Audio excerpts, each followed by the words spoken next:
For those of us that are not artistic, this might be an easier way of representing the same idea as what a parse tree is.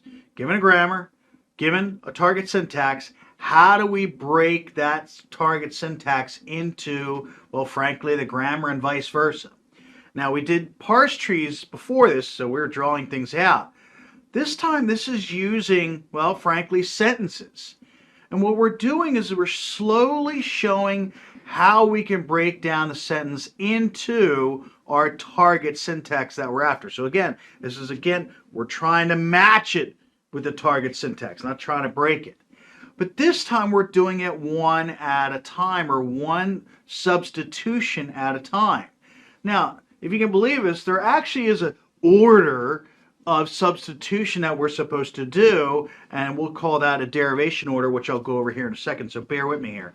But what's happening here is, again, there's a grammar, I'm not going to go over that. Target syntax, not going to go over that. I'm going to go over, well, the breakdown or the derivation. Notice again that we're going to start off with our first item that is in the grammar as our starting symbol to start getting things close to our target syntax. Now, you're going to know there's going to be some terminal items, non-terminal items, and a nice mix of that.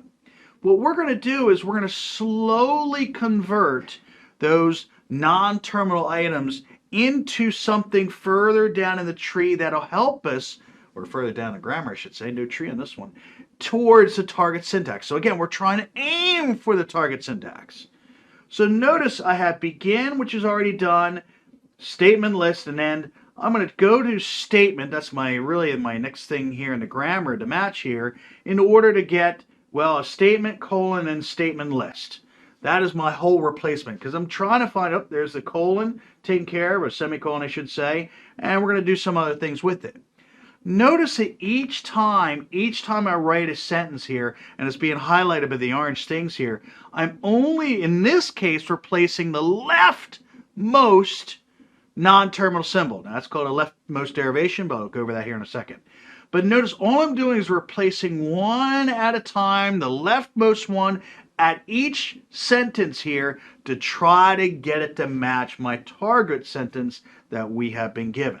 That's what a derivation is a slow, typed out response to how we can use the grammar to get to our target syntax.